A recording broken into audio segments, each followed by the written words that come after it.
പരാശക്തി നമഃ.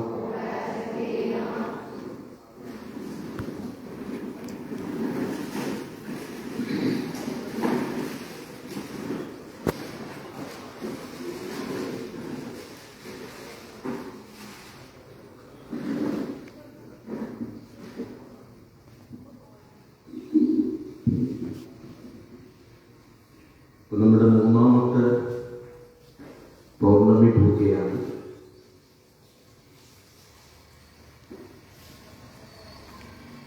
ഇത് പൂർണ്ണമായി ശ്രദ്ധയോടെ ഭക്തിയോടെ ചെയ്യേണ്ടതാണ്. ചിലപ്പോൾ പുതിയതായിട്ട് വന്നവരും ഉണ്ടാകും. പക്ഷെ ഇന്ന് സമർപ്പിക്കുമ്പോൾ നമ്മൾ 3 നാളുകൾ ഒന്നിച്ച് സമർപ്പിക്കണം. നമ്മൾ 12 പൂജയാണ് സമാപനം വരെ. ഇതിൻ്റെ ഒരു കാലഘട്ടം നമ്മൾ 12 പൂജയ്ക്കാണ് പ്രാധാന്യം കൊടുത്തിട്ടുള്ളത്.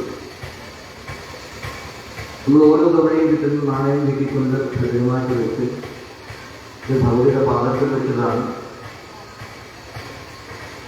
അതിന് അതിൻ്റേതായ ചൈതന്യം, ആ ചൈതന്യത്തെ ഉൾക്കൊണ്ടുകൊണ്ട് വേണം നമ്മളതിനെ എന്നും പ്രാർത്ഥിക്കേണ്ടത്. അങ്ങനെ 12 തവണ ഇത് നമുക്ക് ഇതെല്ലാം കൂടെ ഒന്നിച്ച് ഭഗവതിക്ക് സമർപ്പിക്കാം.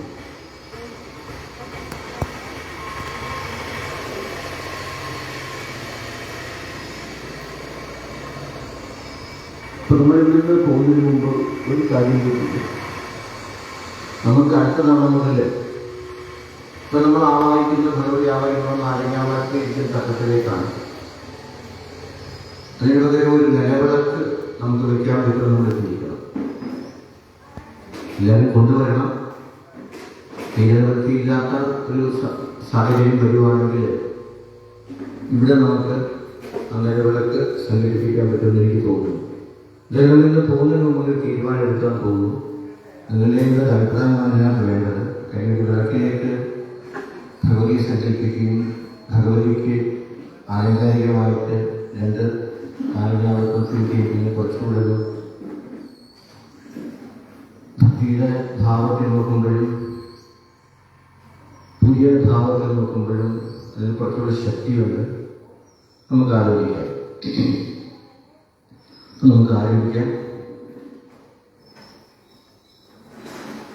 എല്ലാവരും നട്ടലൊക്കെ പറഞ്ഞിരിക്കണം. കസേരയിരിക്കുന്നവർ 40 ഡിഗ്രി കാല് നേരെ വെച്ചാൽ നട്ടലെന്ന് പറഞ്ഞു വരും. ചാറ് ഉപയോഗിക്കാതിരുന്നാൽ മതി, നട്ടൽ നേരെ ഇരിക്കും. പ്രപഞ്ചത്തിൻ്റെ ആദിനാഥമാണ് ഓങ്കാരം.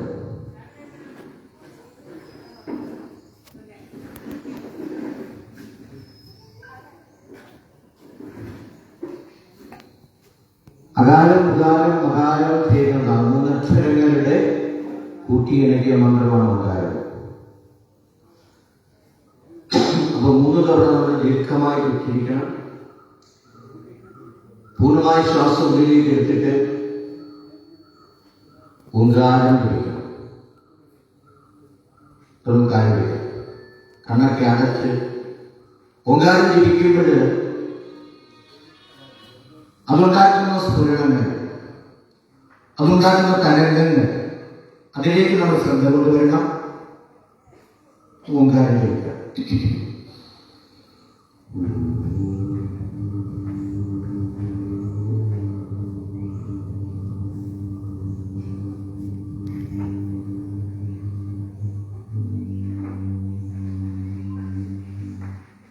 എല്ലാവരും ഒന്നിച്ച്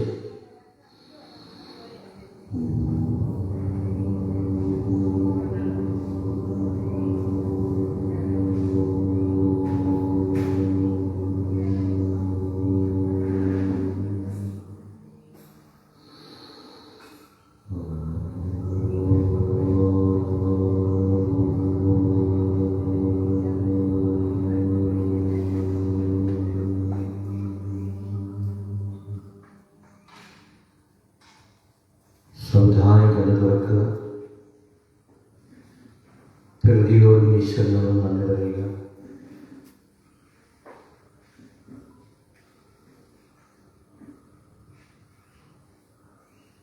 ഇനി നമ്മുടെ മുന്നിൽ ഒരു ദീപം ഉണ്ടെന്ന് സങ്കല്പിച്ചൊരു പൂവിടണം.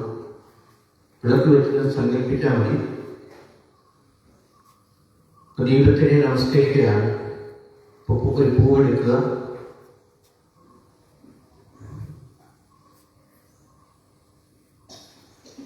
തൊഴിൽ ചേർത്ത് പിടിക്കുക.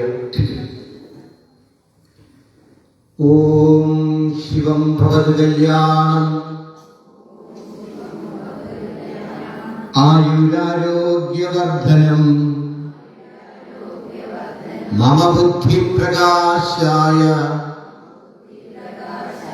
ദീപജ്യോതിർനമോ നമഃ.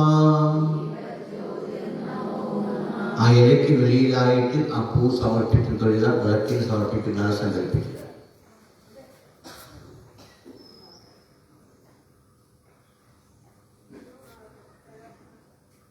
ഇതൊക്കെ ദേഹശുദ്ധിയാണ്. നമ്മൾ തീർത്ഥം തയ്യാറാക്കേണ്ടതുണ്ട്.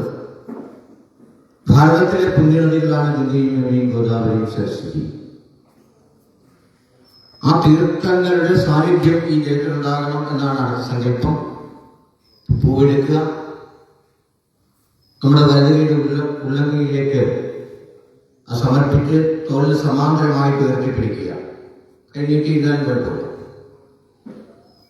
എന്നിട്ട് കണ്ണടച്ച് മന്ത്രം ജപിക്കണം. ഓം ഗംഗേ യമുനേ ചൈവ ഗോദാവരി സരസ്വതി നർമ്മദേ സിന്ധു കാവേരി ജലേസ്മിൻ സന്നിധിം കുരു.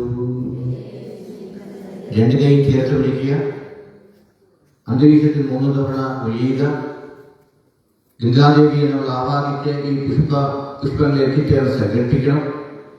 ഗംഗാദേവിയുടെ സാന്നിധ്യം ഈ പുഷ്പത്തിൽ എത്തിച്ചേർന്ന് സങ്കല്പിക്കുക. ആ പൂ വലതുകൈയിലേക്ക് മാറ്റുക. സാവധാനം ജലത്തിലേക്ക് ആ പൂ സമർപ്പിക്കുക.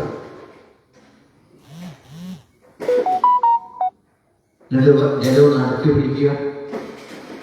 ഗംഗാദേവിയുടെ സാന്നിധ്യം കൊണ്ട് തീർത്ഥമയമായിരിക്കുന്ന ജലം എന്ന് സങ്കല്പിക്കണം.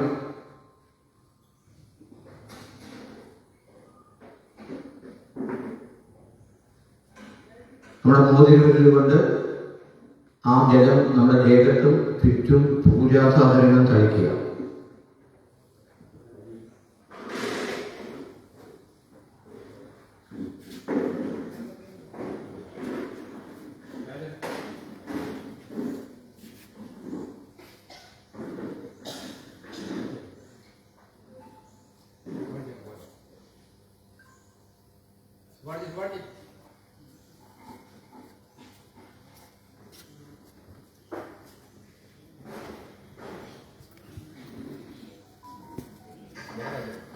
ഓം പരാശക്തി നമഃ.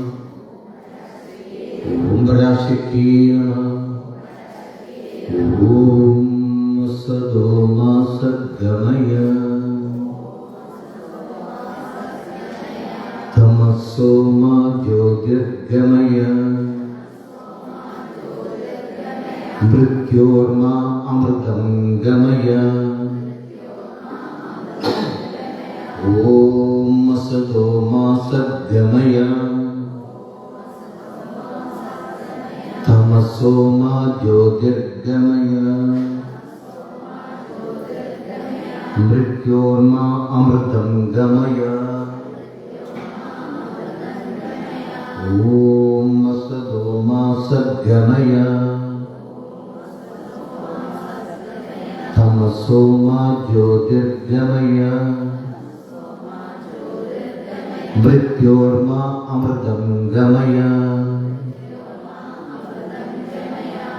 ഓം ശാന്തി ശാന്തി ശാന്തി.